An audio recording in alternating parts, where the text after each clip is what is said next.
myself to you. My name is Cecily Cardew. Cecily Cardew, what a very sweet name. I can already tell you're going to be great friends. I like you already more than I can say. How nice of you to like me so much after we've known each other such a comparatively short time. Pray sit down. I may call you Cecily, may I not? With pleasure. And you will always call me Gwendolyn, won't you? If you wish. Well, it is all quite settled, is it not? I hope so. Perhaps this is a favourable time of my mentioning you who I am. My father is Lord Bracknell. You've never heard of Papa, I suppose? I don't think so.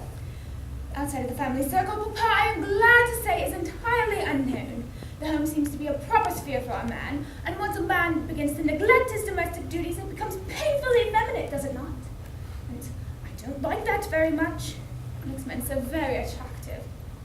Cecily, Mama, whose views on education are remarkably strict, has brought me up to be extremely short-sighted.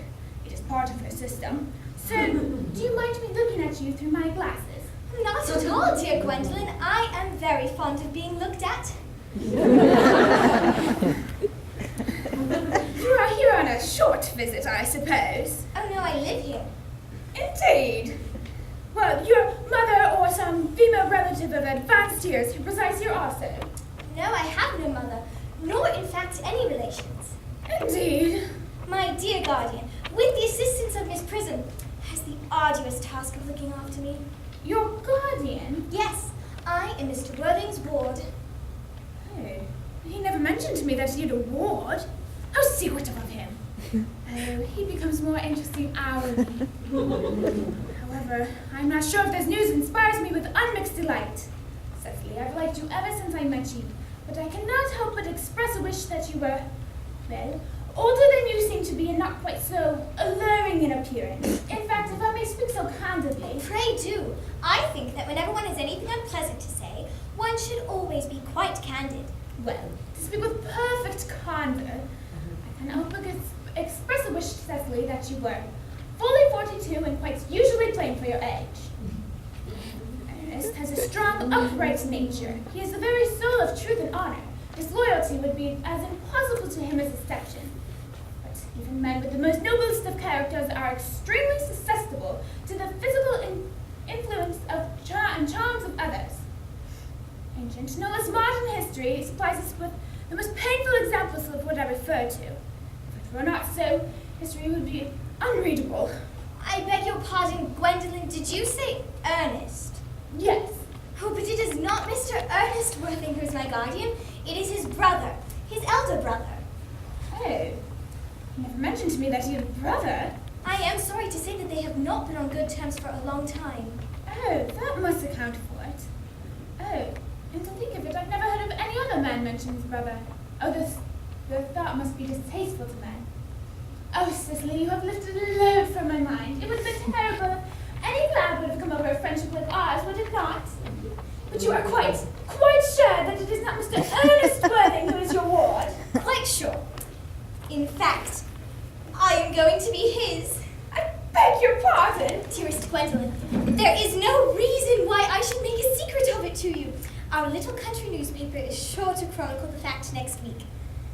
Mr. Earnest Worthing and I are engaged to be married. Well, that's very curious, for I am engaged to Mr. Earnest Worthing, and the announcement will be in the Morning Post Saturday at the latest. I'm afraid you must be under some misconception. Ernest proposed to me exactly 10 minutes ago.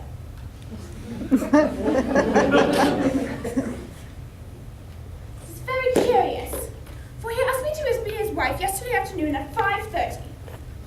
If you care to verify the incident, pray do so. See, I never travel anywhere without my diary. One must always have something sensational to read on the train. I'm sorry, dear Cecily, if it is any disappointment to you, but I'm afraid I have the prior claim. It would grieve me more than I can say if it caused you any mental or physical anguish, but I feel bound to point out that since Ernest has proposed to you, he's clearly changed his mind. My poor boy has been entrapped in any foolish promise. It will be my duty to rescue him at once and with a firm hand. Whatever unfortunate entanglement my dear boy may have got into, I shall never reproach him with it after we are married. Do you allude me, Miss Cardew, as an entanglement? You are presumptuous. On any occasion of this kind, it becomes more than one's moral duty to speak one's mind. It becomes a pleasure. Do you suggest, Miss Fairfax, that I entrapped Ernest into an engagement? How dare you? This is no time to wear the shallow mask of manners. When I see a spade, I call it a spade. Well, then it is a good thing, then, that I've never seen a spade. It is obvious that our social spheres are widely different.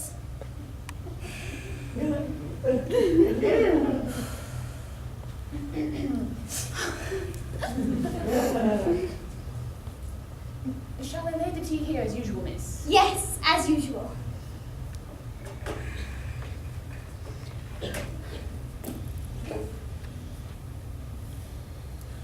Are there many interesting walks in the vicinity, Miss Cardew? Oh, yes, a great many. From the top of one of those hills quite close, one can see 5 counties. 5 counties? I don't think I like that very much. I hate crowds. I suppose that's why you live in town.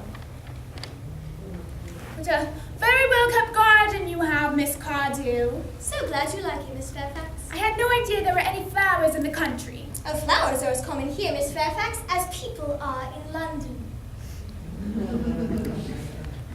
I don't know how anybody who is anybody lives in the country. It always bores me to death. This is what the newspapers are calling agricultural depression, is it not? I believe the aristocracy are suffering from it very much at present. It is almost an epidemic amongst them, I am told. Would you care for some tea, Miss Fairfax? Thank you. Ugh, detestable girl, but I require tea. Sugar? Oh, sugar is not fashionable anymore.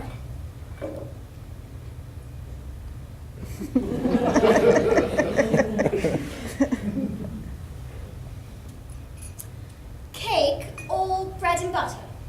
Bread and butter, please. Cake is rarely seen in the best of houses nowadays. Hand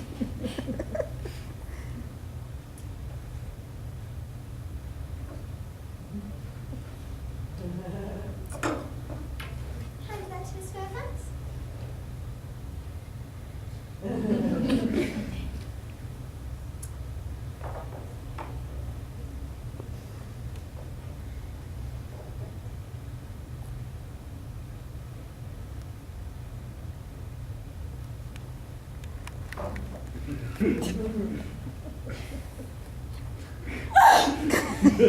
You have filled my tea with lumps of sugar, and now I distinctly asked you for bread and butter. You have given me cake.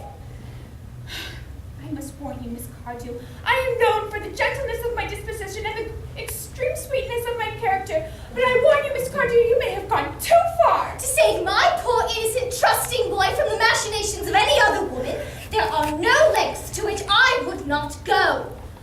I knew from the moment I missed you, Miss Cardew, that I just trusted you. I thought you were false and deceitful. My first impressions of people are never right. It seems I am trespassing on your valuable time, Miss Fairfax. No doubt you have many other calls of a similar character to make in the neighborhood.